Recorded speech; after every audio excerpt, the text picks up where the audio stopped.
Hello friends, I hope आप लोग सब बहुत अच्छे और मजे में होंगे। तो आज की वीडियो स्पेशली बनाई गई है कुछ लोगों के रिक्वेस्ट पे, जिनका कुछ क्वेश्चन था कि अगर रिलेशनशिप में थर्ड पर्सन आ जाए तो आप क्या करें। तो देखिए, इसके लिए दो तीन चीजें हैं। पहला कि एक होता है कि अगर दो पर्सन के रिलेशनशिप में थर्ड पर्सन आ जाए और जो पर्सन है, एक जो पहला पर्सन था उसको छोड़ के उसके साथ ही चला जाए।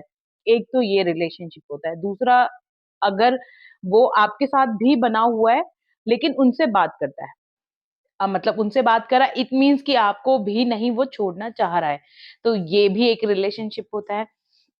तो देखिए, बेसिकली क्या होता है कि अगर आप बैक जाएँ, थोड़ा पास्ट में देखें, तो जब आप उसके साथ रिलेशनशिप में आए थे, तो क्या आप उसके पीछे भागते थे? नहीं, आई होप सभी लोग यही आंसर करेंगे, नहीं हम पीछे नहीं भागते थे। तो आप अभी प्रेज़ेंट में देखिए, आप उनके पीछे कितना भाग रहे हैं।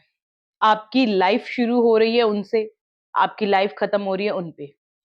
आपकी लाइफ में सिर्फ और सिर्फ एक ही चेहरा है उनका।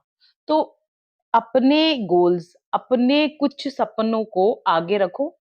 रिलेशनशिप इम्पोर्टेंट होता है, लेकिन अगर आप 100% सिर्फ रिलेशनशिप पे देने लगे, तो आपकी जो वैल्यू होती है ना, वो डाउन होने लग जाती है। इसीलिए अपने जो आपके गोल्स हैं, अगर आपके कुछ एम्स हैं, उनको भी आप कॉन्संट्रेट कीजिए। क्या होता है कि हम जब फुली किसी के लिए अवेलेबल होते हैं, तो दूसरा जो पर्सन होता है ना, वो हमें मतलब ऐसे ही लेता है कि अरे यार, ये तो हमेशा ही अवेलेबल है। तो हमेशा अवेलेबल नहीं रहना है किसी के लिए भी, क्योंकि आपके भी कुछ सपने हैं, आपका भी कुछ अपना है जो आपको करना है। तो सेम आपके पार्टनर के लिए होता है। अगर आपका पार्टनर आपको हर बार कॉल करता है, तो या आप उसको कॉल किए जा रहे हो, तो मत करो इतने कॉल्स भई, आपको अपने बारे में भी सोचना है। इतने कॉल्स, इतना फ्री मत बन के दिखाओ कि हर बार आप फ़ोन कर रहे हो, ये कर रहे हो। नहीं, वो भी कभी-कभार कॉल करता है, तो उसके सामने प्रिटेंड करो कि मैं बिज़ी हूँ, मैं तुम्हें बाद में बात करती हूँ, बहुत ही पोलाइटली। और दूसरी बात, अगर आपने उनको देखा है किसी के साथ कि थर्ड पर्सन आ गया है, तो आप या तो उनसे डायरेक्टली खुल के इस बारे में बात करो, बहुत ही पोलाइटली, कि ऐसा है, मैंने आपको उनके साथ देखा, तो क्या है वो सब? कोई झगड़ा नहीं, कोई चीखम-चीख नहीं, कुछ नहीं, नथिंग। सिर्फ क्लियरली कुछ चीज़ें पूछनी है। अगर वो ये कहते हैं कि वो मेरा सिर्फ फ्रेंड है, तो ठीक है, बिलीव करो, क्योंकि बिलीव करना ज़रूरी है। अगर पर्सन चीट भी कर रहा है, धोखा भी दे रहा है, थर्ड पर्सन के साथ भी है, तो आप क्या कर लोगे? आप किसी को कंट्रोल नहीं कर सकते हो, पहली बात तो ये है। दूसरी बात ये है कि हर पर्सन अपना कर्मा अपने साथ लेके चलता है। भगवान तो इंसान को माफ कर सकता है, लेकिन जो ये कर्मा है ना, ये किसी को माफ नहीं करता है। तो अगर आपको कोई धोखा देगा ना, तो उसका कर्मा उसको वैसे ही धोखा दिलवाएगा। इस चीज पे तो बिलीव करके 100% चलिए। कर्मा आता है और कर्मा अपने आप को प्रूव भी करता है। तो रही बात, और दूसरी बात ये, पर्सन देखो, हर रिलेशनशिप में पॉइंट्स होते हैं। कभी रिलेशनशिप शुरू-शुरू में बहुत अच्छा लगता है, एक टाइम ऐसा भी आता है कि जब हम रिलेशनशिप में बोर भी होने लगते हैं, क्योंकि हमें वो पर्सन हमेशा अवेलेबल रहता है और हमें ऐसा लगता है यार, ये तो मतलब अब इरिटेट कर रहा है।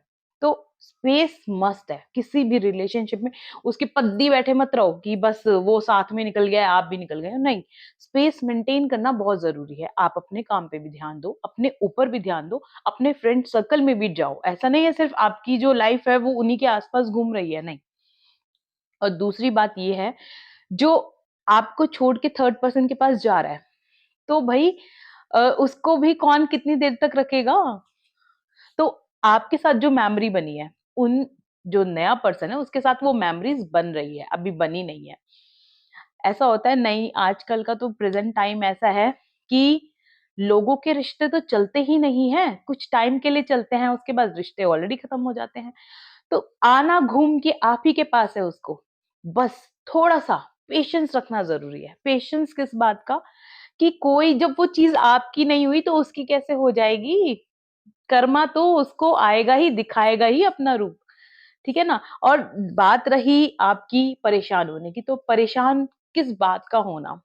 क्या आप किसी को आप दुनिया अपने बच्चों को कंट्रोल नहीं कर सकती है, आप तो पार्टनर को कंट्रोल करने की बात कर रहे हो। तो आप ऐसी सोच रख ही क्यों रहे हो कि पार्टनर सिर्फ़ आप ही की सुनेगा या आपके अकॉर्डिंग चलेगा? उसको करने दो, जाना है, जाओ। ऐसे प्रिटेंड मत करो कि आप मरे जा रहे हो, अपने काम पे ध्यान दो, अपने आप को और अच्छा बनाने की कोशिश करो। कोई भी पर्सन जब जाती हुई चीज़ को देखता है ना, अपने ही जो मेरे लिए जान दे रही थी, अब वो मुझे पूछ नहीं रही है, तो उसके माइंड में ना बड़े सारे क्वेश्चन्स आते हैं कि ऐसा मैंने क्या कर दिया कि यार ये तो मुझे अब पूछ ही नहीं रही है। तो ऐसा बनना है। ऐसा नहीं बनना कि अपने रिश्ते के लिए गिड़गिड़ाना है, भीख माँगनी है, नहीं, बिल्कुल भी नहीं। ऐसे करने से कुछ होने नहीं वाला है, सिर्फ़ आपका सेल्फ रिस्पेक्ट, मोरल डाउन होगा। तो अपना मोरल बिल्कुल भी डाउन नहीं करना है। ये वाला टिप आज़मा के देखो और फिर ज़रूर बताना कैसा होता है।